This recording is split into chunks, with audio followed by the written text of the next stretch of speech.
Welcome back to phase 2 of the 2017 BMW 330i XDrive project.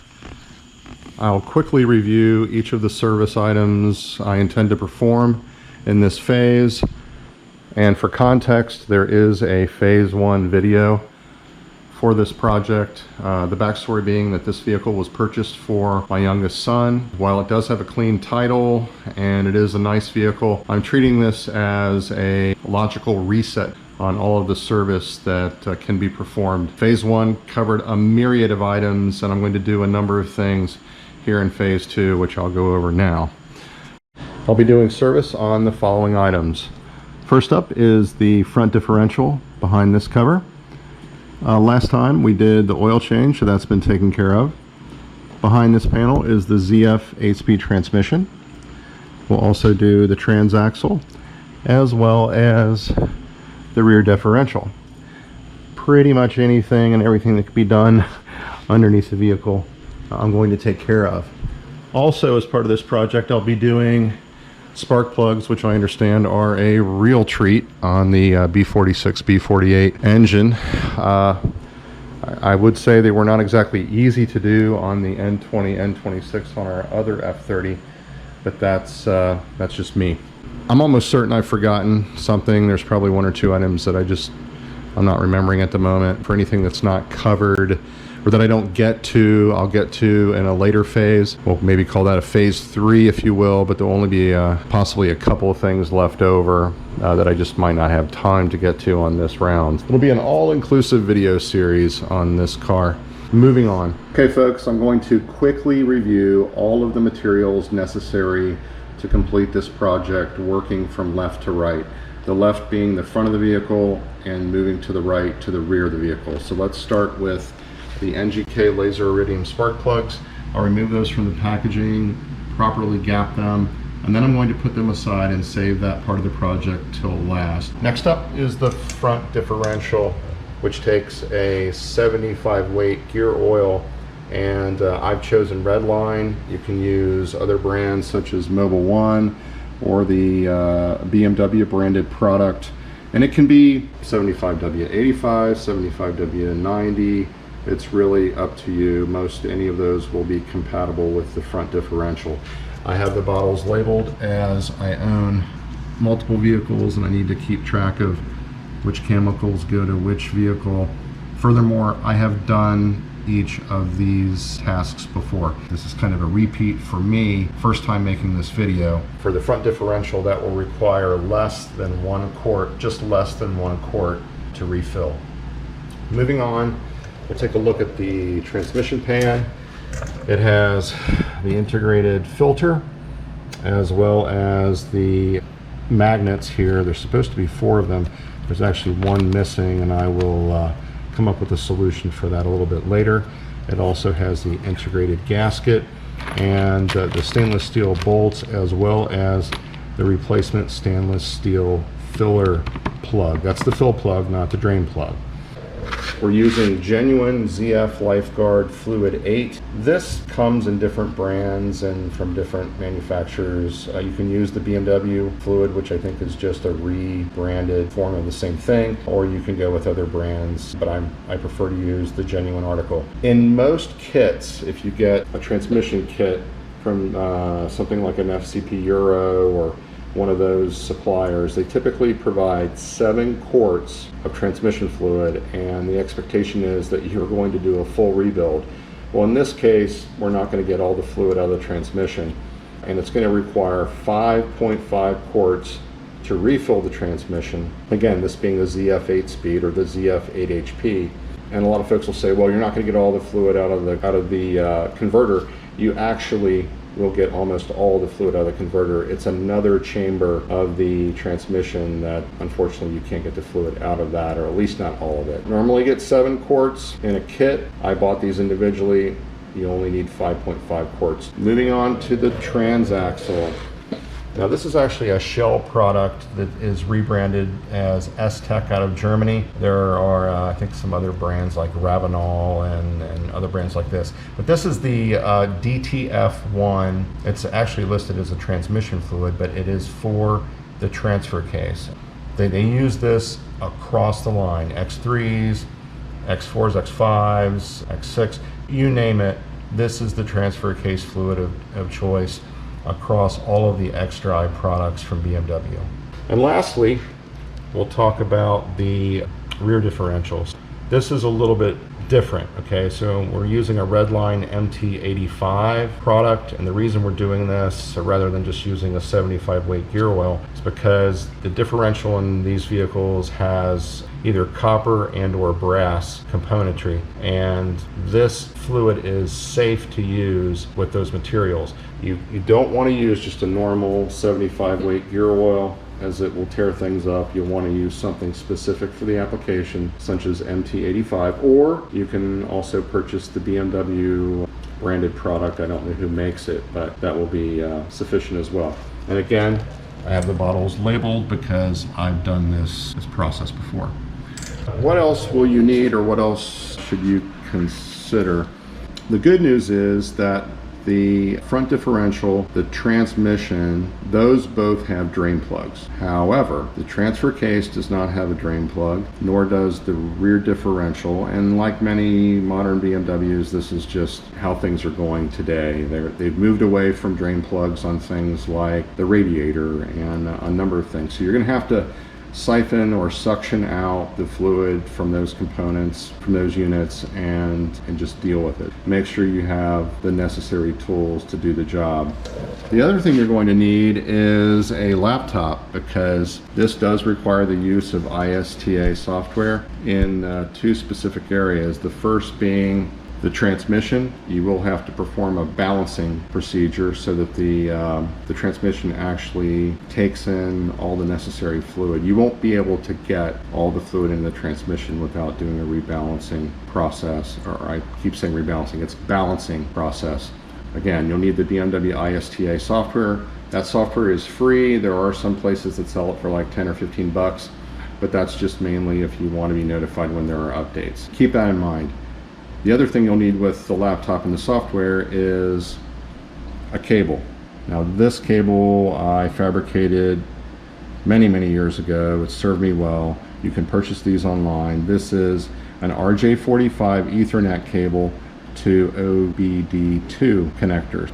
I have a RJ45 to USB-C adapter on this just because of the laptop I'm using, but otherwise this is the cable you're going to need with the laptop to perform the transmission balancing, and as well as you'll need to, for the transfer case, you're going to need to tell the transfer case that it has new fluid, so you do that within the software.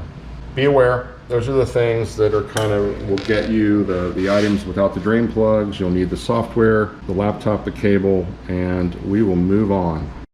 Okay folks, I decided to start with the rear differential. I have removed the fill plug, and take note, I said fill plug. These differentials do not have drain plugs. Okay. The fill plug itself is a 14mm Allen head. It has a green rubberized gasket, and for that reason you should replace the fill plug as part of this service, so just be aware of that. Now, how do you vacuum or suction this the fluid out of the differential? You're going to remove 9/10 of a quart, close to that, and I have a number of suction tools positioned on the floor. Let's take a look. The one on the right is probably overkill for this job, and it's one I've had for many years, as evidenced by the yellowing hose. This is what I used. It's actually a very popular suction tool. There's a name brand, I can't remember, but this is a knockoff of that, and it works really well for jobs of this size.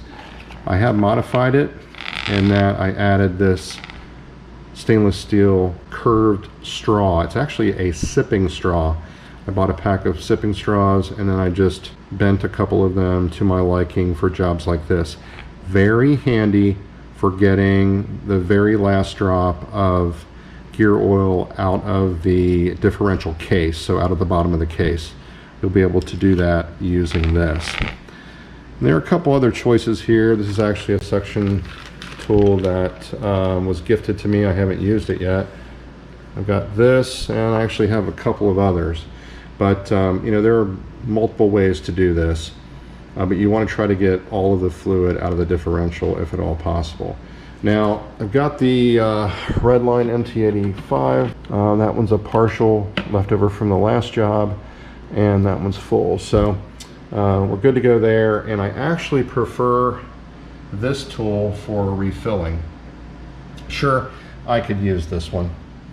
Just, you know, fill that up and one big press of the plunger and I would be done, but I prefer to use the smaller bottle here for this job because it's really a small job. It will only take a few minutes and I'll be done. So those are your choices in terms of suction and refill tools. There are actually some others. I have a couple others, but these are the ones I like for this size of job. Seems like there was one other thing I was going to talk about. Oh yeah. Oh, let's see, it's over here. Okay, I thought this was really cool. This is a weighted balancer which is on the rear cradle. So the cradle runs left to right here, the back side of the suspension, or the back side of the chassis rather. And this is it's actually cast iron, which is pretty surprising. Yeah, that is to dampen vibration. Okay, we're gonna move on to the next step. Rear differential service is complete. We now move to the front differential. The front diff has a black plastic cover, which is positioned in the floor.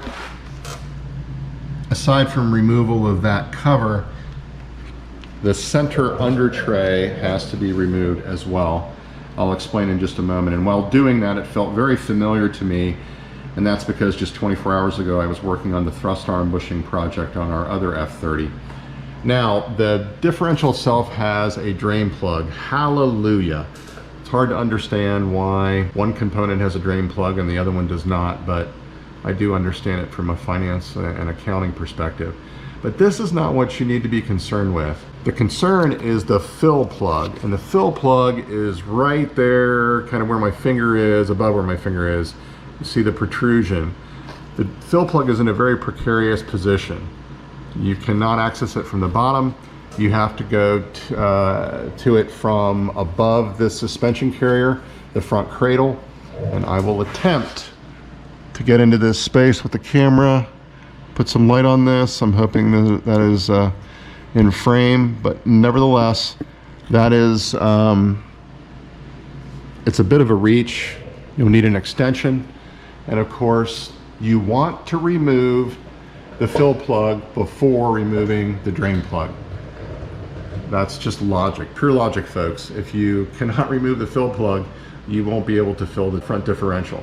Take care and do that first, and also bear in mind that when you refill the front differential, you're gonna have a gusher. You're gonna have a lot of fluid running all over the place and all over this insulation. It's just, yeah, it's all kinds of fun, but it's what you have to do this service.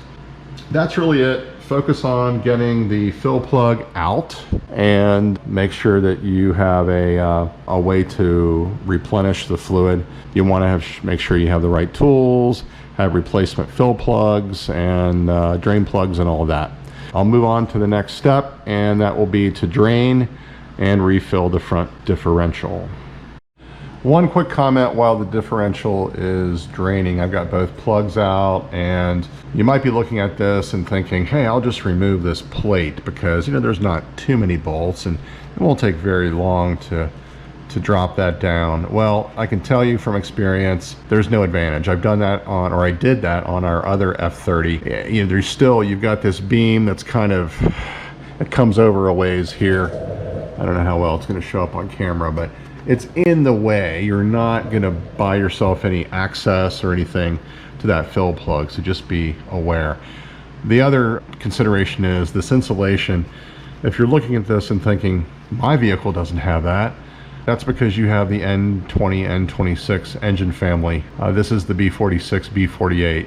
They wrapped everything in insulation on this motor and transmission and the front diff, and yeah, it's I hope to do a separate video comparing the two. Given the time, I will do that at some point, but for now, we're focused on this project. Moving ahead. Front differential service is complete. Next up will be the transfer case. let's review what's been done thus far. The rear differential required 9/10 of 1 quart of MT85 redline fluid. The front differential took just about the same amount of fluid, 9/10 of 1 quart. However, that was 75W85 redline fluid. Again, the rear differential has brass and copper components, thus you have to use the MT85 in the rear, and you can use a traditional 75 weight in the front differential. And you can, if you prefer to use the BMW branded products or some other manufacturer, that's fine, but you have to make sure that you get the right fluid in the right differential.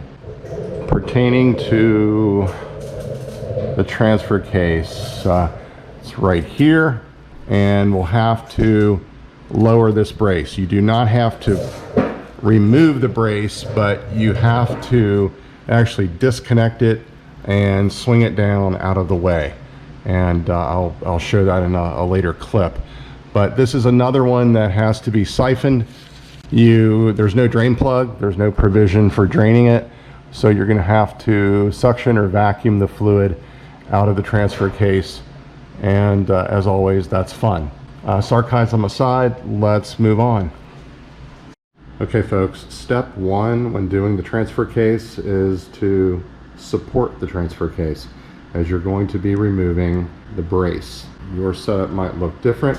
This is what I'm using: a floor jack, wood support, wood block, and it's going to work exactly as the one I did before. Just make sure that you're doing this again before you remove the brace. Make sure it's supported. In this segment, the transmission cover / under tray is removed. The transfer case bracket is removed, thus exposing the fill plug. And again, and unfortunately, this does not have a drain plug. You'll remove the fill plug and begin siphoning fluid from here. This is the heat sink to the transfer case controller, and as you can see, I have the bracket fully removed. The last time I did this job on our other F30, I left the bracket hanging vertically down on this side, but because I'm taking video, I wanted to get that out of the way. The bracket itself is on the floor. Now, what kind of fasteners will you encounter? Well, you've got 2 8mm fasteners here. You've got 3 E10 Torx bolts to remove here.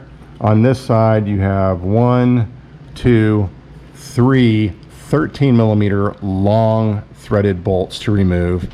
And then on this isolator bracket itself, you're going to remove, on this side, it's 16mm, the head of the bolt.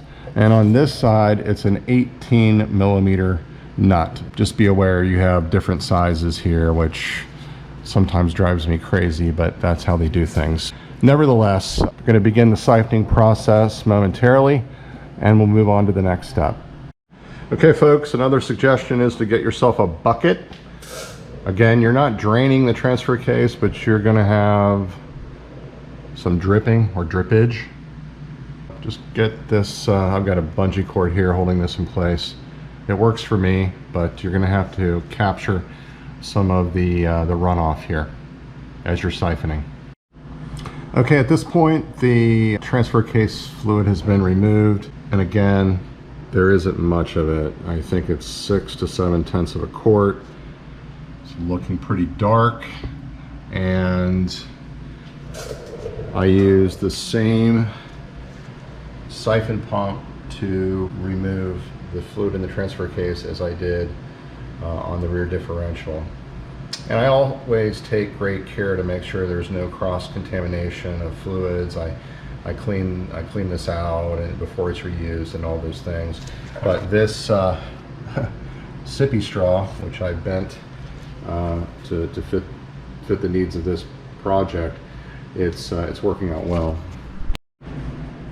At this juncture, the transfer case has been refilled, and I need to make a correction to a previous statement. I mentioned that the volume of fluid would be something like 6 to 7/10 of a quart. It's more like 4/10 of a quart, so just under half a quart.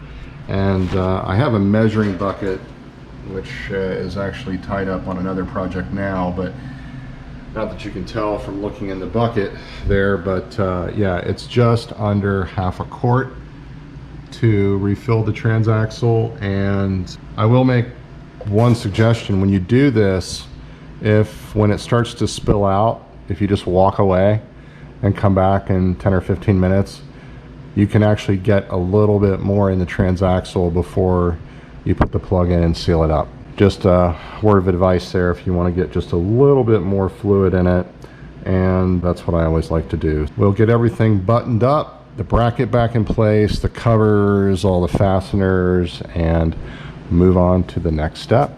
The transfer case is now complete. The bracket's back in place, all of the fasteners are tightened, and we will move on to the ZF 8HP transmission. But before we do that, I'm going to get in the vehicle with the laptop, fire up the ISTA software, and we will do a reset on the transfer case. I don't know if it's actually called a reset, but you're telling the vehicle and the controller that new fluid is in this component, and it is going to actually adjust how the clutches operate within the transfer case. That's a real thing. We've been doing these, or I've been doing these for many years. So we have an older E90 with a similar transfer case. Requires the same DTF1 fluid, and yeah, you're basically telling the system that the old fluid is removed, the new fluid's in, and it will adjust accordingly. One word about the DTF1 fluid: it is some of the slipperiest, messiest stuff out there. Of all the gear oils and transmission fluids and things, it's clear, so it seems to get on everything and all over you. The other thing is, I don't know what the shelf life is on this product, but I will say that if you leave a bottle on the shelf for too long, it will eat through the bottle. That's been my experience. This product's been around for many years. It's just it's sold under a lot of different labels, as I mentioned. Hopefully that's helpful to you, and we'll move on to resetting the transfer case using the software.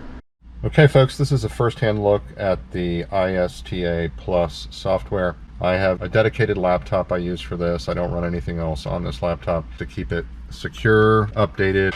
It's currently reading all of the modules within the vehicle. Based on the equipment on this F30, I'm not sure what that is exactly. It could be 25, 30, 35 different modules. In the M5 there's over 40 different modules based on equipment. Upwards of 3 to 5 minutes for ISTA Plus to do its business. Everything you need is here.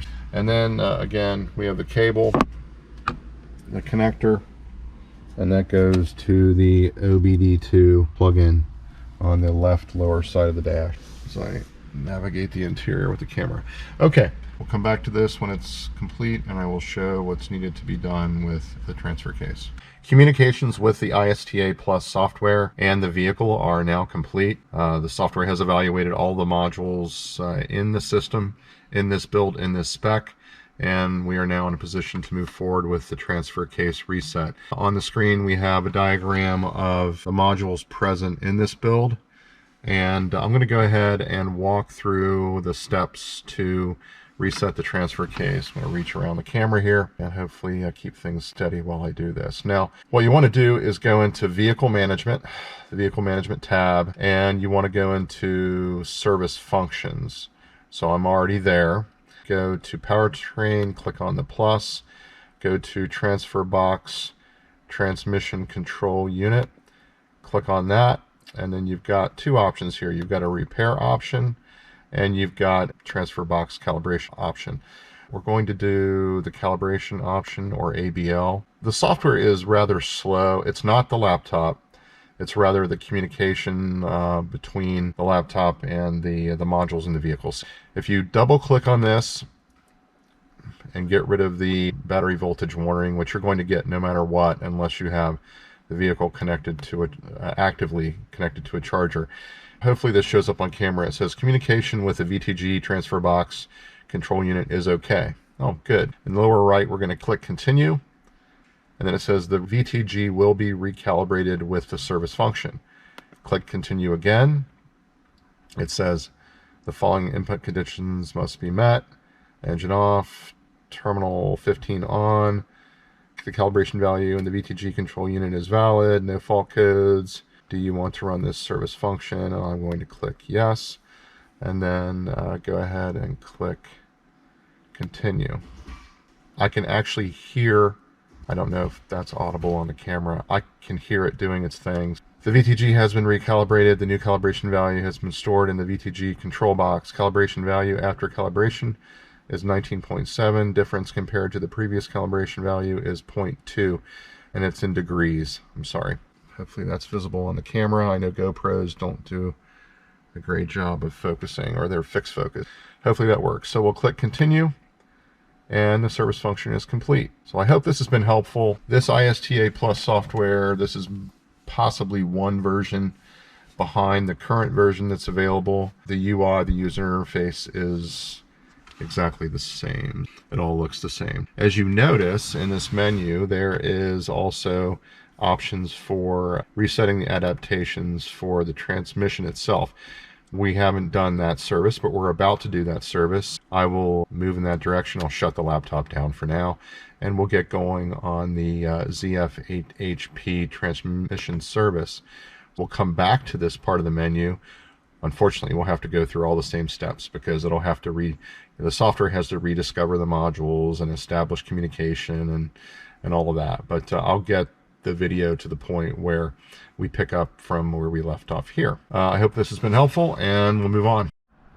Okay, folks, we are back under the vehicle. Things are a little bit wet on the underside. I am doing multiple projects at one time. I had to get this vehicle off the lift and get another one on and back off, so I've had to do a little bit of a switcheroo here. But anyway, wet underside aside, we're going to pull the drain plug out, begin draining the transmission fluid, and it looks like we do have access to the fill plug up here on the side of the transmission. I do have a replacement for that, but the good thing is we don't have to remove any of this exhaust bracketing or shielding or anything. It can just remain in place. Now, if you are not familiar with the ZF8HP transmission, let me educate you briefly. This is the best automatic transmission on the market, bar none. It is, again, an 8-speed automatic transmission made by ZF. This is one of multiple variants. This is for longitudinal applications. It's not a transaxle. It's not for front-wheel drive. It outshines everything in the industry. And that's been shown in many ways by the number of vehicles that this transmission is used in, both in rear-wheel drive and all-wheel drive configurations. The list goes something like this: Alfa Romeo, Aston Martin, Audi, Bentley, BMW. Just about every BMW product has this transmission, including all the way up through the F90 M5 and the M8s and all the M-series vehicles. And then Chrysler, Dodge, Ram, Jeep products. It's in all the Hellcat products. And then we move on to things like Jaguar, Lamborghini, Lancia, Land Rover, Maserati. Porsche uses it in the Cayenne. Rolls-Royce, Toyota uses it, but that's only in the Supra, which is a BMW powertrain. No surprise there. And then Volkswagen. Variations or variants of this transmission are used across the industry. It's an exceptional transmission, much better than the 9 and 10 speed competition that I've experienced. I've driven a lot of different vehicles with other automatics, and this one is exceptional because of really 3 things: shift quality, efficiency, and durability. You know, if you take one of these apart, and I've seen a lot of white papers and video on disassembly of these, while the clutch packs and things like that are different in the higher horsepower variants or the more durable variants, the valve body, the solenoids, many of the controls are the same. You know, the case, a lot of the parts are common. It's a very versatile transmission. In terms of shift quality, it doesn't matter if you're on throttle, part throttle, off throttle, the shifting is always seamless and just a very good feeling, whether you're in sport mode, luxury mode, comfort mode, eco mode, or whatever vehicle you're driving or how you're driving it. The shifting is just exceptional. Since they started using these in BMWs, which I believe, I don't know the exact year, but it was like 2000, I want to say 2008, 9, maybe 10, somewhere in there. I really enjoy these. And these have also replaced the DCT transmission in all of the M products. And in terms of shift speed, that's another thing. It shifts with, I think it's just within hundredths of a millisecond or something to that effect with regards to its ability to change gears. So can't say enough good about this transmission. I've been in the Mercedes-Benz 9-speed. It didn't impress me. Been in some 10-speed variants from the co-developed transmission from Ford and GM. Didn't really care for that. This one is the one to have in modern day vehicles. So we'll move on, get this transmission drained and get the pan off, and I'll take different checkpoints here as I'm doing this project. Again, this is not a step-by-step. If you want a step-by-step, I suggest going to FCP Euro, or their videos are exceptional. And they do multiple ZF8HP transmission videos. Check them out if you're looking for a real granular level of detail. We'll move on. I have the drain plug loosened but not yet removed. It is a ratcheting style plug, meaning that as you back it out, you can feel detents. It's almost completely out, but I'll do that in a moment. What I wanted to mention is rule number 1. Never drain the transmission or remove the drain plug until you have first broken free the fill plug. If you were to have an issue getting the fill plug out after the fact, that could make for a very bad day. Just remember to do that. And I will say this one was very tight. Once you break it free, there is no tension on the plug. It spins out freely, but this one was definitely tighter from the factory than the actual manufacturer recommendations. It didn't fight me or anything. It wasn't a problem, but something worthy of mention. And we'll move on. Okay, folks, just a quick check-in. I got ahead of myself before when I stated that you did not have to remove the heat shield on the side, the exhaust hanger, etc. The setup on this vehicle is different, meaning the shield and the bracket, the exhaust hanger, etc. is different than the N20, N26. Again, this is the B46, B48. This bracketing is made a little bit differently, and it does have to be removed. On the floor, we have on the left the fill plug for the transmission. Again, that will be replaced. Next to that is the undercover or under tray bracket. This is the heat shield, and then the exhaust hanger itself. That is the items you have to remove to get to the securing bolts here on the bottom of the pan. It's not to get to the fill or drain plugs, but to get to these bolts. Now I have the front 2 corners still in place, and I have the one at the rear loosened. All the others are removed. The idea here is that you lower the pan from the rear, and again, the pan is an integral pan and filter in one, so you're going to have more fluid come out the drain plug, or that is the idea, to reduce the mess. Now, what I will sometimes do, having done several of these, I'll replace the plug just before I pull the pan completely off the transmission. And you'll want to have a drip pan under the vehicle because these transmissions will drip for days. I've actually had that experience. The fluid will just go on forever, it seems like. Nevertheless, I'm going to go ahead and get the pan down and get to the next step. And before I do that, I wanted to talk about the sizes. The fill plug is an 8mm hex. The drain plug is a 10mm hex. The bolts, securing bolts for the pan itself, those are T40 Torx. And then up on the side of the transmission, the heat shield is held in place by 3 E11. That's Torx sockets, if you will, or Torx bolts. So you'll want to use the E11 there. The bolt that holds the undercover bracket in place is 10mm, and the bolt that holds the exhaust hanger in place is 13mm. I hope that helps. A quick look at the pan now that it's lowered just at the rear. You can see there's fluid coming out of the drain, quite a bit actually. I'll go ahead and put the plug back in once this stops and get the pan the rest of the way off the transmission. But this is really helping to reduce the mess. Although I have the drip pan queued up and ready, that will be next. The transmission pan is now removed, and we can get a good look at the valve body. To the rear of the transmission, you can see the 8 gear solenoids. I believe the one in the front of the transmission is the reverse solenoid. I'm not entirely sure. What you can do once the pan is off is to clean this up. You can wipe this off, use something like free preferably. And then of course, with any transmission project, you want to wipe off the mating surface.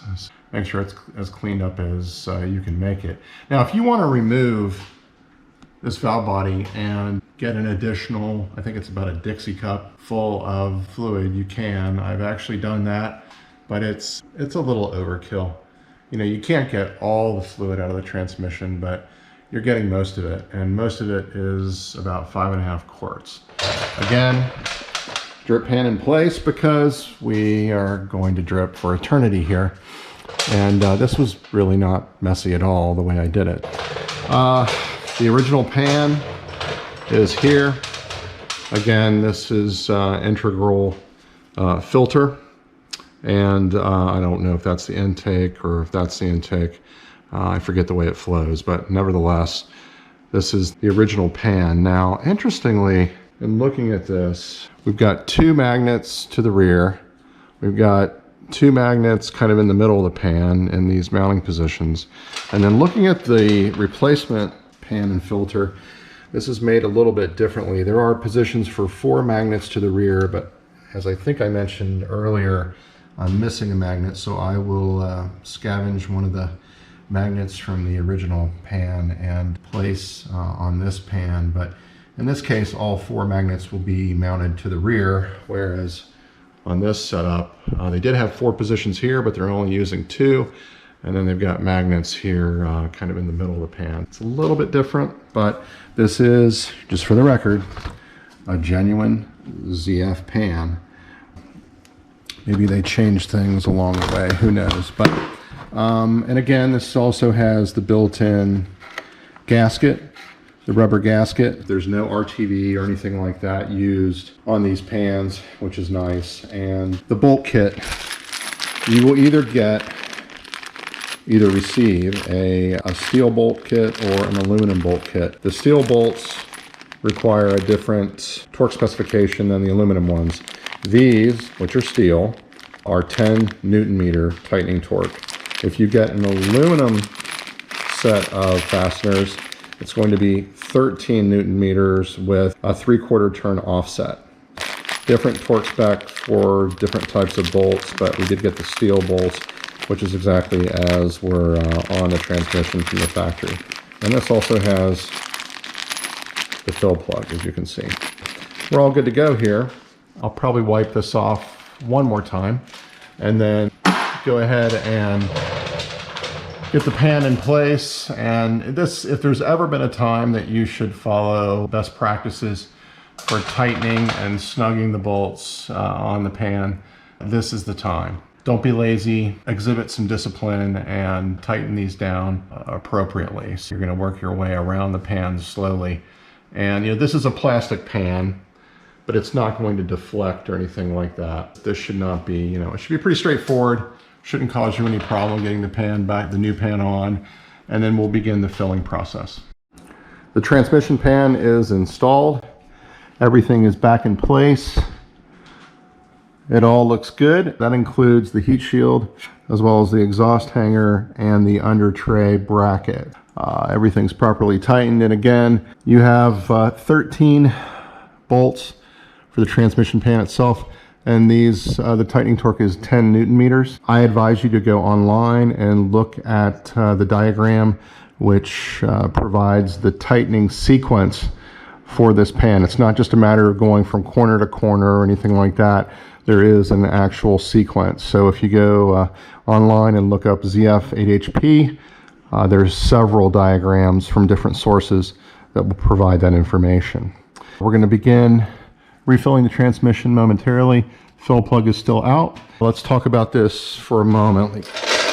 Now, I am using the genuine article, the ZF Lifeguard Fluid 8. I believe this is manufactured by Shell or Mobil, I can't remember, but it is the genuine article. It is out of Germany, and there are several other brands, or I should say, I guess I shouldn't say knockoffs, but equivalents from other manufacturers. You're not going to save any money by going with a different brand. If you prefer Motul or some other brand, that's fine. They're all about the same and they're all about the same price, but I just decided to go with this. I've had good success, hence the reason I'm using this variety.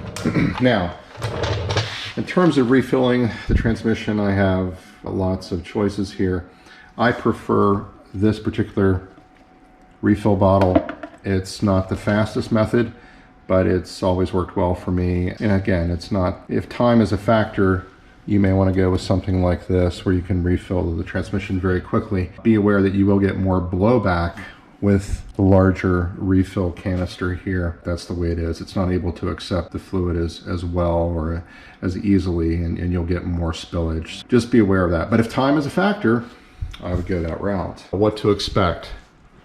The transmission will not accept all of the fluid. It simply will not. So there is a process. The initial fill will be 3 to 3.2 quarts, and then I'll have to lower the car, start the engine, and allow it to run for, I think, 1 minute or less. I will put the car, or put the transmission in gear. That will allow the fluid to be pulled into the converter and to other chambers within the transmission. After that, I'll put the car back in the air. I will be able to get 1.5 to 1.7 quarts of fluid. And this is from experience. I've done this before. So again, 3.3 to 3.2 in the first attempt. The second attempt will be another 1.5 to 1.7. And then we have to do something a little bit differently. We have to go back to the laptop and we have to execute a balance procedure. Now this will be with the vehicle running, and it will not be in gear, but you'll have to lower the car, start the car, make sure the program and the balance procedure is up and running, and then it prompts you on the screen for what's next. I'll raise the vehicle back up and I will add fluid while the balance procedure is running, and then once it starts to drip out of the fill plug, again, put the fill plug in and you're essentially done. You can do a second balance process if you want to. You might get another ounce or so in the transmission. It's really up to you. It's your choice. It's pretty straightforward. I've done it before, and it's just a little bit, got the vehicle running and the vehicle's up in the air and then it's down, and you're in the vehicle 1 minute and below it the next, and you just have to be ready, have your tools, have your fluid, everything ready so you can get this done without too much trouble or too much time. That's it. And it will, by the way, the balance process will time out. I hopefully remember or get to that in the next segment. I'll let you know how much time you have to complete that, but it's not much. That's it. We'll move on. Something I intended to mention, prior to installation of the new transmission pan, make sure that this rubber O-ring on the filter outlet is fully lubricated. You're essentially plugging this into the bottom of the valve body. You want to make sure that that O-ring it stays straight, it doesn't get torn or twisted, and that there's a positive seal. Just a quick look. Again, I'm using this bottle to fill the transmission, and it works rather nicely. I've got the first quart in. The first approximately three quarts are easy. That's the easy part. It's what comes after that's a little bit more challenging, but we'll get into that momentarily. The transmission now has 3.8 quarts of fluid. It will not accept any more fluid without initiating the balancing process. And this is less fluid than I quoted in the prior video segment. It's less fluid than I experienced in my last ZF 8HP transmission service. Not sure why, it doesn't really matter. At this point, I'll get in the vehicle, start the laptop, get ISTA Plus going, and get to that point in the process where I launch the balancing procedure. Now, again, the car will remain running. It will be in park or neutral, and I'll have to get out of the vehicle. I'll have to raise it up in the air, get underneath, and add fluid while it's running. My suggestion before doing that is to have everything queued up where you want it. Have your fill bottle full, have your next quart of fluid already opened, or the foil seal removed from the lid. You know, just all those things. You can get through this as quickly as possible. I think the process runs for 10 minutes or less. We'll confirm that momentarily, but you only have so much time, so you need to move rather quickly. And I can get the fluid in the transmission, but you lose a little time, you know, for me to slither out of the car, get the car up in the air, and get back under it. I'll probably kill a minute to a minute and a half right there. Time is ticking away as you're trying to get this done. As you're filling it, it'll accept as much fluid as it should, and then again it'll start to drip out, and you just put the fill plug in, and at that point you're complete. I won't be able to film all of this. I'll do as much as I can. We'll move on. We'll be in the vehicle. As expected, we're back in the vehicle, and the initial communications between ISTA Plus and the respective vehicle modules, that has taken place, so that delay is behind us, and we are ready to move ahead into the balancing procedure. Let me try to keep the camera steady here, and I'll navigate to vehicle management, and then service functions, powertrain, transmission control, transmission oil balancing. Again, this is code ABL, transmission control unit oil level adjustment. I will double click. It'll take a second to get there. We'll clear this voltage warning. So the vehicle has to be running, which it is. I'm not sure if we've met the condition for the transmission oil temperature because the vehicle's not been running that long. Idle speed is where it should be. Let's see if I'll do continue here, and if it balks at me, we'll just take the refilling option. Apply parking brake. Parking brake's on. Place vehicle on hoist. It's already on the hoist, and the wheels will be able to turn freely. Yes. Continue. Next. Remove the oil filler plug. Yes. With the engine switched off. Fill the transmission. Yeah, we've already done this. Start engine immediately. Sorry, I'm mumbling. I'm not really going to read all of this for the video, but essentially, you know, I've seen this many times before. It's very straightforward. Click continue. Yep, already done. Okay, so it's showing at 38 degrees Celsius. It's just below the window. So we're going to sit and wait for the transmission to increase temperature. It's just got a couple of degrees to go here. And I'll actually pause the video because this is going to be a little bit too long. I should explain something. As mentioned before, you have only so much time to get this procedure done. It's not really time dependent, it's temperature dependent. That temperature moves, as you can see, it just went from 38 to 39. Once it hits 40, I get out of the vehicle, I get the vehicle in the air, and I do my thing, right? But you only have 10 degrees or a 10 degree window there, 10 degrees in Celsius. But once it goes above 50, then you cannot perform this procedure. And I've had that situation before where I ran out of time, or I was too slow, or what have you. So you've got to move rather quickly. Once this hits 40, I'm out of this car and it's in the air and I'm doing my thing. I'll move as fast as I can. That's the situation. We're just waiting for this to hit 40, and I'm going to pause the video again. We're back in the vehicle. I've added as much fluid as the system will take. We will answer yes to this question. Continue.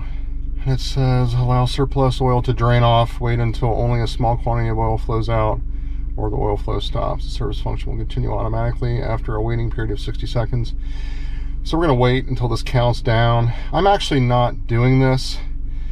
My experience is I want to get as much fluid in the transmission as possible. What I will do is run this process again. I can't do it now because the transmission fluid is over the recommend or the allowable temperature range. It's above 50 degrees Celsius. What I will do, I'll do this again tomorrow after the vehicle has a chance to cool down overnight. I'll also do what I've done in the past is I'll remove the plug when the transmission's entirely cold and see if anything goes on there. But that's usually how I've topped off these transmissions without an issue. How much did it take? Well, it took 5.1 quarts, which is about 4/10 less than the last one I did. Now, the situation with that vehicle is I left the pan off overnight, rather. Probably got an additional bit of fluid out of the system that I didn't do on this job, because this was pretty much just, you know, time sequence, no delay. I went right to the next step, and I didn't allow the transmission to drain for an extended period as I did before. Hopefully this has been helpful. I know I've jumped around a little bit, apologies for that, but this is what you need to do the oil balancing procedure using ISTA Plus. We'll wrap this up, come back to the next step. Okay folks, we are into the next day, and good morning. As stated, I am going to perform a second fluid balance procedure on the ZF 8HP transmission. But before I do, I wanted to move on with some other service items that need attention. First up is the mass airflow sensor. This is a Bosch branded product. It is a genuine item, and this is the original. Placement of this requires removal of these two T20 Torx screws. And of course you unplug this, pull the old one out, put the new one in, bolt everything back up, and you're good to go. I will recommend that if you purchase one of these, that you go through a distributor or a supplier rather than going to BMW directly, because the price differential is substantial. Otherwise, same part number, exact same item. Now, why are we doing this, or why am I doing this? The vehicle has a slight hesitation from a standstill as you tip into the throttle. I've noticed it. My son, who drives this vehicle, he hasn't noticed it at all. But, and I would say for the most part, most people would not notice it, but I did. And this is one of the items that you can give attention to that will likely mitigate the issue. We'll see. I haven't test driven the vehicle yet. Just put this in a few minutes ago. I'm hoping for a positive result there. Next up are the spark plugs. These are NGK original equipment. As you can see, I have the first of 4 coil packs pulled out, and these are held in place with E8 Torx bolts. The front 3 are very easy to access. Actually, these are easier to access than the N20 engine, and vastly easier than on this X63TU M5. I was pleased to see this. Now the one at the rear, and I will say jokingly, it's probably one you have to get to through the glove box, but no, that's just a joke. You actually pull this panel up and out, pull this cap off, remove this nut, and then there's a brace that goes through here that you have to pull up to get this insulation pulled back and get to that rear coil pack. But I will say this is much easier from an access perspective than many other vehicles that I've worked on. That's a nice situation there for once. But I'll go ahead and get these spark plugs swapped out, and then I hope to move on to the cooling system here today as well, presuming there's time for that. These are split cooling systems, if you're not familiar. This cooling system here is for the engine block, heater core, and all of that. This cooling reservoir, rather, is for the heat exchanger, for the turbo, and for the manifold. This vehicle, again, does not have an intercooler set up. Look at all this space. The air box, like on the N20, you have an air box right here. You've got the intercooler below. You've got the additional radiator cooler below.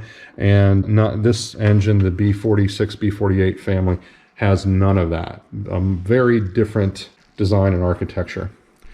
We'll move on to the next step. We are back, and I want to show the level of effort, or what is necessary to access the rearmost spark plug, the one closest to the firewall, and to be able to pull the coil out and all of that. I have everything removed, and this is the view. All of the plugs are now changed, and yeah, we're good to go. I'll start putting this back together. Now, on the B46, B48, you have this, it's actually in the floor here. You got this strut brace. It's kind of in a Y configuration. It runs from the center of the firewall or the cowl area out to the strut towers themselves. And then of course you've got this plastic panel. Well, the panel is really what's in your way on the passenger side. It would have been very nice if the manufacturer had provided an access panel or something here. That way you could do this operation without removing all of these things. But of course, they don't really care about that. They don't really care about the serviceability, and it allows the dealers to tack on some additional labor hours rather. Now, how long did it take to get that out or get those out? It probably, I don't know, 15 or 20 minutes to get them out. So that may add like 45 minutes to the job. Is it a killer? No, but it's just unfortunate that so much effort is necessary to change one plug.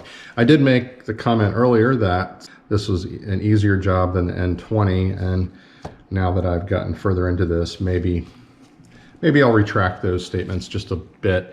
It's probably a wash between the two in terms of effort and time and all of that. This is the view. I wanted to show this before it goes back together. Not the end of the world, just more effort than really necessary. And one thing I wanted to mention, I mentioned that I was putting factory or OEM plugs back in the car, NGK in this case. The actual plugs that came out of the vehicle are from Champion. These look like they're originals. I'm guessing they are. But nevertheless, I have not seen a stem design like that, and I really like it. This is not the type of stem that you see on the N20, N26, like on our 2016 F30. This is a 2017. I've never seen this plug configuration or this stem design, and I like it because it prevents that issue that everyone has had with the boots acting as suction cups, getting stuck to the plug, or you can't get the coil unplugged, or and then you have the reverse issue where you can't get the coil back on the plug and get it seated properly. This takes care of all of that. I'm assuming this is on all new BMWs. I don't know. It's definitely not on the older ones, and I've been working on BMWs for over 20 years. I'm not sure when this came in. It's probably just in the 2017 model year. It's probably been phased in on other powertrains, other engines in the BMW line as well. Enough about that, but I wanted to show that. These are Champion plugs. I put NGK in it. They're they're equivalents, obviously. Get this back together and move on. We're back in the vehicle. This is the third time using the laptop for a procedure. And the first time was resetting the transfer case. The second time was the balance procedure for the ZF8HP transmission. And now we are going to go in and reset the transmission adaptation values. I highly recommend resetting the adaptation values after transmission service. This will basically take everything or reinitialize everything to its original factory default, and then the vehicle will relearn how the driver drives and operates the vehicle, etc. And that will in essence, retune or recalibrate the transmission to the driver's style, if you will. We're waiting for this process here to complete. Once it's done, it only takes a minute to do this. I'll pause the video. The ISTA Plus initialization process is complete. We are back in the vehicle management menu under service functions, and on the left you can see transmission control unit, adjustment, and then what's highlighted, resetting adaptation functions. On the right we have ABL, transmission control unit, reset learning functions. I'm going to double click on this, we'll go to the next screen, clear the battery voltage message, click continue. Communication with the control unit is okay, click next. Okay, I'm going to click next, I'm going to do can, and we're essentially done now.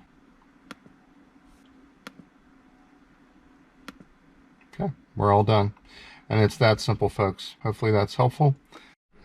We are under the hood once again and moving on to cooling system service.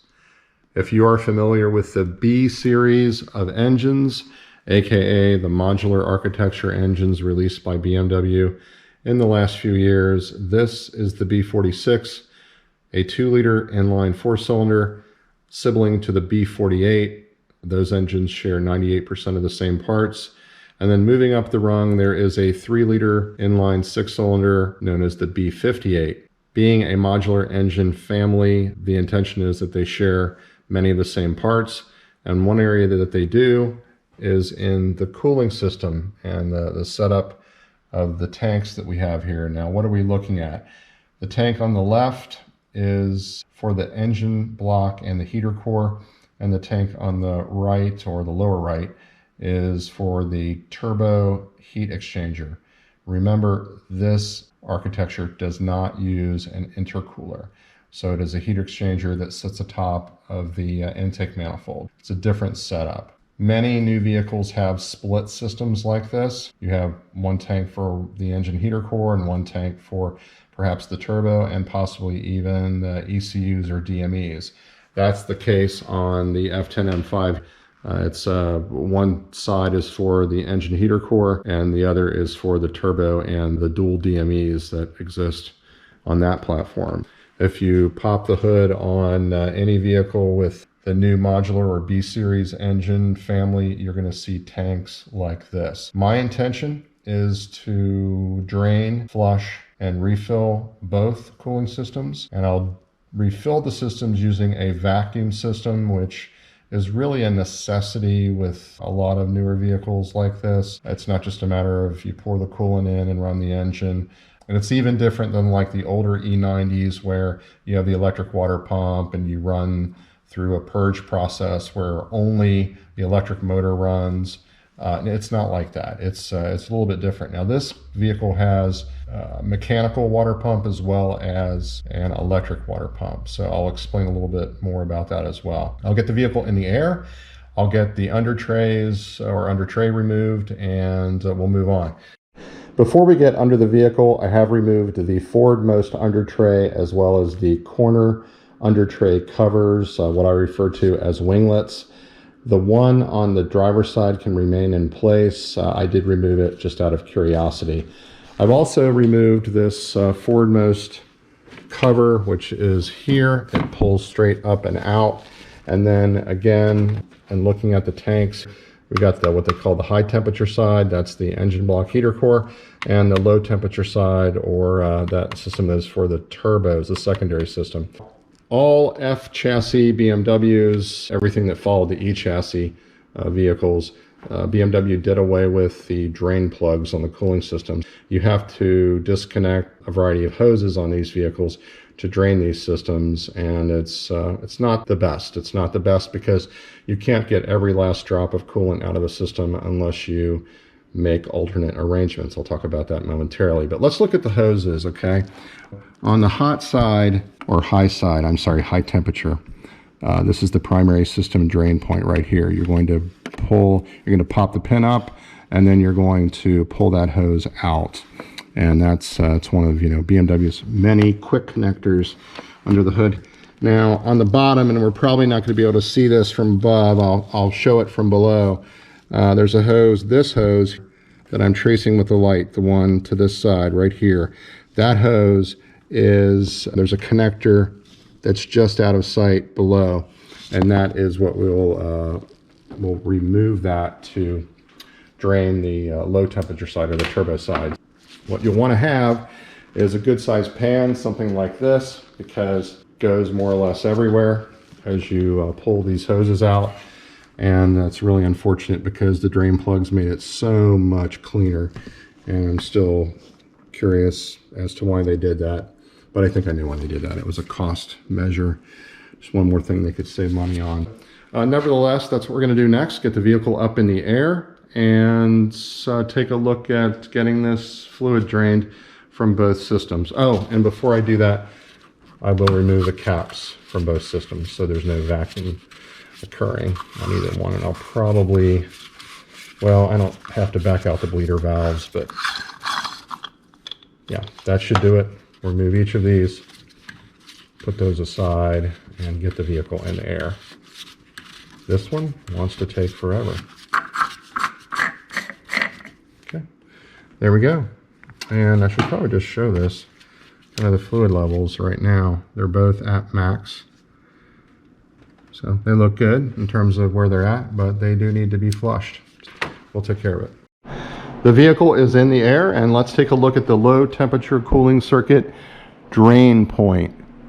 In this case, it's the lower hose connector here. You're going to pull the clip down, pop the connector off, and begin the drain procedure.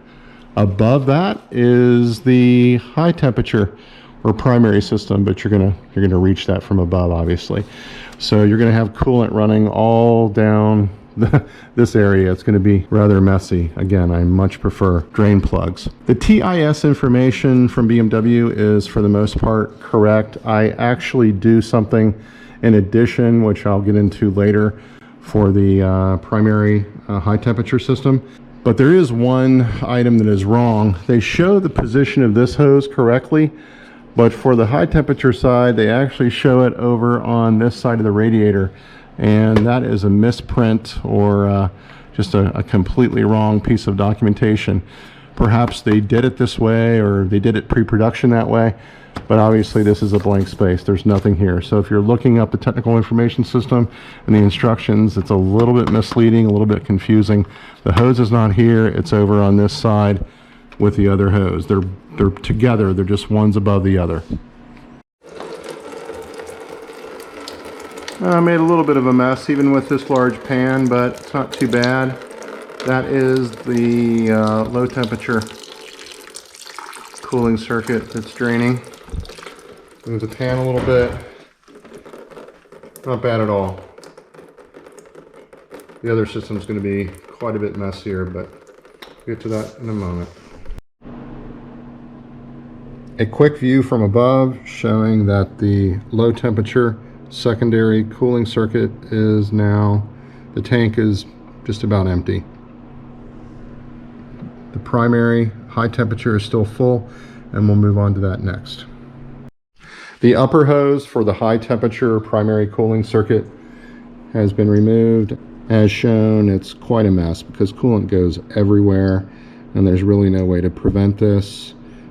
I've tried funnels and all kinds of things on other systems like this, and sometimes you catch some of it but not all of it, and it ends up being worse than it needs to be. But the hose is there on the right, and the next step is to siphon the remaining coolant out of the radiator, because as shown, that hose connection is quite a ways up from the bottom of the radiator. So we're going to siphon the remaining coolant out from either that entry point or from this one up here. Now, siphoning is not part of the instruction guide. It's not part of your technical TIS information from BMW. This is something that I do and have done. I did it on this F10 M5 where I never even removed the hoses. I siphoned all the coolant out from this entry point on that radiator. And I'll do something similar here just to get the remaining coolant out of the system. Both tanks are now empty. Each of the cooling hose connectors are back in place. Everything is wiped down and cleaned up. I have this high temperature hose connection here for that cooling circuit snapped in. Ditto for the drain point for the high temperature circuit. It's back in place, as well as the low temperature, the smaller hose below that. Everything's back where it should be. And if you're unfamiliar with these hose quick connects, they're very handy. They work well. I've never had one leak. However, reinstalling them can sometimes be a challenge because it requires a lot of force. You want to make sure the clip is in place, it's pressed down, it's locked in, and then as you are applying force to reinstall this hose connector, you must hear an audible snap for this to be on correctly. If you don't hear that, the hose will come off and you'll have a mess on the road or something like that. Something to avoid. But these are wonderful. They're really nice. And to follow up, I mentioned before that I was going to siphon the remaining fluid out of the radiator, and that's exactly what I did at this point. I placed a hose in this neck and I ran it downwards to the bottom of the tank, and I was able to get probably, I don't know, 3 to 4 cups of fluid out of the radiator. It was in the bottom of the radiator. That's all cleaned out. The next course of action, which you will not read about in the BMW instructions, I'm going to fill and purge both systems with distilled water. This is my method of flushing the system. I'll run the engine, I'll run the purge process. Be aware that the low temperature side has an electric water pump. There's a process for that, for purging that. I'll go over that. And then you run the engine to operate the mechanical water pump. That will, again, serve to take care of the heater core and the engine block. This again for the turbo. Supplies for this project are positioned on the floor. I am using genuine BMW coolant. Be aware you can use other brands of coolant as long as they are phosphate free. You do not want to use an off-the-shelf Prestone or Xerox or Dexcool or any of those. Although some of those brands do make phosphate free varieties of coolant, just make sure you're using the right type. Plenty of distilled water on hand. I've got some 50-50 mix there ready to go. And I'm also using this Schwaben coolant evacuation tool. Now this is a necessity for this job. You don't have to use the Schwaben branded kit or system. There are other systems that will work just fine, but I'm really a big fan of this. I've used it many times. It will come in handy today. That's next up, is to fill the system with distilled water, run the system, do another draining of both the high temperature and low temperature systems, and then we're off and running for the final refill and purge of the actual 50-50 coolant to distilled water. The distilled water cycle is complete. Again, this is not something found in BMW instructions for this process for maintaining each of the cooling systems. It is something that I do to ensure that both systems are properly flushed. And it is effectively twice the work, because you're going to fill and flush both systems 2 separate times. I'm now ready to begin the final step of the process. We'll get the 50-50 water to coolant mix in both of the systems, get them properly purged, and I'll go through bits and pieces of that process. There are other videos available that show this in vivid detail, or at least they show how to use these types of evacuation systems. A quick comment on the removal of drain plugs from BMW cooling systems, and why is this process so involved. This relates to BMW's move to lifetime coolant. This occurred in the F30 LCI timeframe, which was 2016 and beyond, and it became more or less a permanent matter with the introduction of the B series modular engine family. Lifetime coolant in BMW speak is approximately 100,000 miles, so it's not really forever or lifetime, but from the perspective of the manufacturer and within the context of the warranty period, that's what they consider a lifetime, or approximately 100,000 miles. Previously, the recommended change interval for coolant was 2 years, or approximately 30,000 miles. The coolant has not changed, the metallurgy has not changed, nothing about the chemicals, the metals, anything. It's the same across the board. However, they're now saying that it's possible to run this coolant for up to 100,000 miles. Anyone watching this video will likely disagree. That's why we go to trouble to do these things and to put in the effort. I just wanted to make that clear. I removed what is now considered lifetime coolant. However, the chemical, the mix, the part number, it's all the same. Nothing has changed. A quick look at the coolant evacuation system. This one, again, is from Schwaben. There are others like this. I have the proper size adapter here at the filler neck of the tank. This is all tightened and it's airtight. And then I have the tank here with the hose dropped in. I've actually primed this, and I'll talk about this momentarily. And then I have the air hose hooked up, and we've got this outlet running to an empty jug just in case there's a little bit of fluid that comes out there. Doesn't look like anything's happened yet. The system is pressurized at 27 psi. I've opened both of these valves to allow that to happen, and then you want the system to sit for some period of time so you can see if there are any leaks. Doesn't appear that that's the case. Now, What did I do in addition to this? Most of the videos that I've seen, or the DIYs, show the technician dropping this hose into the tank and just turning the valve and they're off and running. I actually like to use the pressure from the system to prime this. So I bring the fluid all the way to the edge of the valve. That way there's no air, or very little air. You can see that there's some air bubbles here, but there's no air pockets in the hose itself. And then I run one more pressurized system. I do it first without fluid, then I do it with fluid, and then I proceed to fill the system. We can actually do that on camera. I'm going to open this valve, and you see the tank is beginning to go down. And how much is it going to take? Good question. I'm going to stop it and add more coolant, 50-50 coolant to this tank, so we don't get any, we don't suck any air into the system, and then we'll move on. The low temperature cooling circuit is now full. Actually, it is over full, but we will run the purge process momentarily. I've replaced the cap on the tank to prevent any dirt or debris from getting in there, and you will take notice that the orifice for this tank is smaller than on this tank, so you'll need to identify a proper adapter for that. Remove the smaller adapter from the bottom of the Venturi device, and then we will move on to the next step.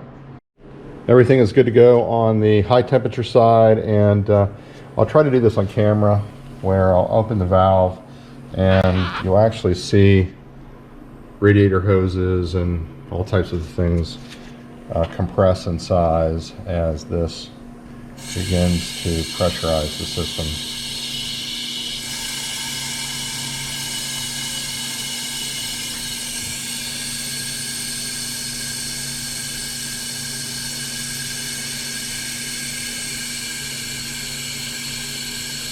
As that runs, you can see that hose is compressing. All the hoses will compress. I can't get a camera on all of them, but effectively what happens is it's via a Venturi effect, it's decompressing the entire system. It's getting close to 27 psi, which is about the same as the low temperature system. Now, at this point, you should let this run for about 25 to 30 seconds and then close the valve. And that's what I'm going to do. So I'll go off camera. I already have the tank set up and we're ready to get going with the fill process. Again, after the system pressurizes, make sure that the pressure holds. Again, we're at 27 psi and it's holding. There's no leaks. I'm not seeing a problem. We'll begin the fill process momentarily.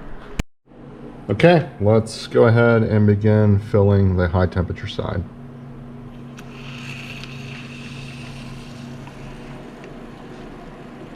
Tank is going down quickly. I'm not going to let it go all the way to the bottom.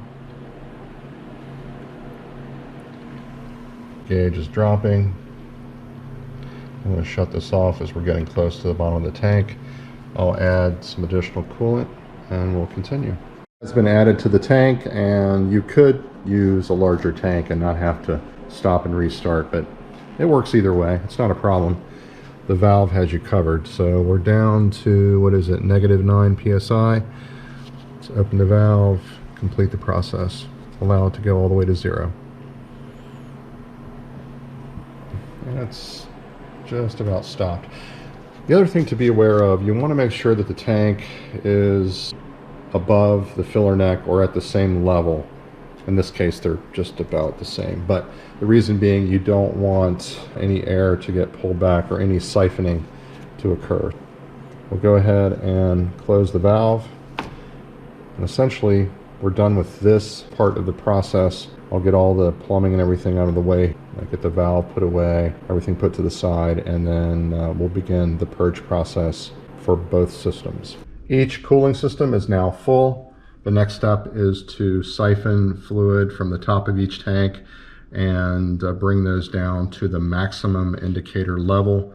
You'll replace the cap on both tanks and begin the bleeding process on the low temperature side first. That is much like the E90 series vehicles, which have the electric water pump, and that's the case here as well with this low temperature side. Once that is completed, you'll then move to the high temperature side, the engine block heater core side, and run that process. I'm not going to go through those processes in detail.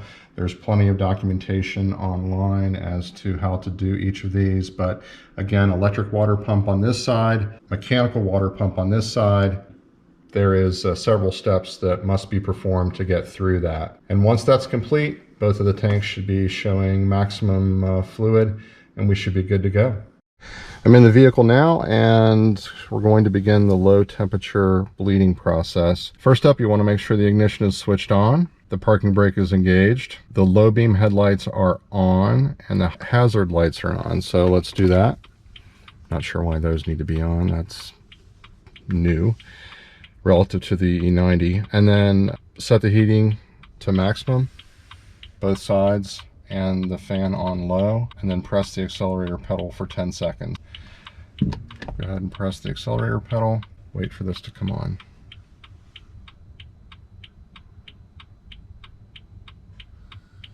Okay, I can now hear the pump engaging. And what I forgot to mention before while this process runs, I did connect a C-Tech charger to the battery. I'm not sure if that's showing, but you want to make sure that you don't run the battery down when running this process. We'll likely run this process twice. That's just what I do to make sure that it's fully purged. The bleeding is successful. There's no surprises. The process is running now, and it sounds a little bit like a washing machine.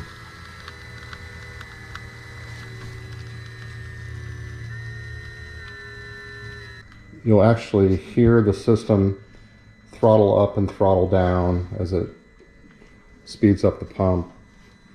Then it'll kind of slow down a little bit and take off again. Take note that the low temperature side does not have a purge screw or a bleeding valve.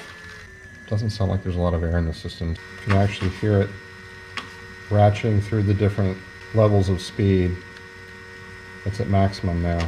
Really hear the pump working, but not so much the fluid as I think it's doing the job here. The low temperature circuit bleeding process is complete, and having a look in the tank, the coolant is foamy in appearance due to being cycled through the system so quickly during that process. Be aware that's what it will look like. At this point, you want to bring the level of coolant up to maximum, put the cap on, and you're done. Again, I'm doing this 2 separate times to be sure. This is effectively what it takes to do the bleed process on the low temperature side of the system.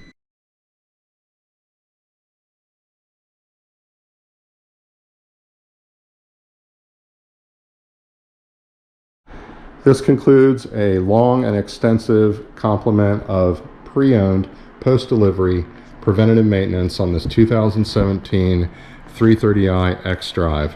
This is an F30 LCI chassis. It's also the B46 modular engine family. Taking into consideration that we did not know the service history on this vehicle, if it was mostly done by dealers or independent shops, I wanted to ensure that everything possible was done, replacing fluids, brake hardware, just all types of things to ensure that this vehicle is good to go for many, many miles and years into the future. We're really happy with this purchase. It's an attractive vehicle. It's fun to drive. It has a beautiful interior. My son is really happy with it. I probably appreciate it more than he does, but that's to be expected. Moving on to the next project, stay tuned.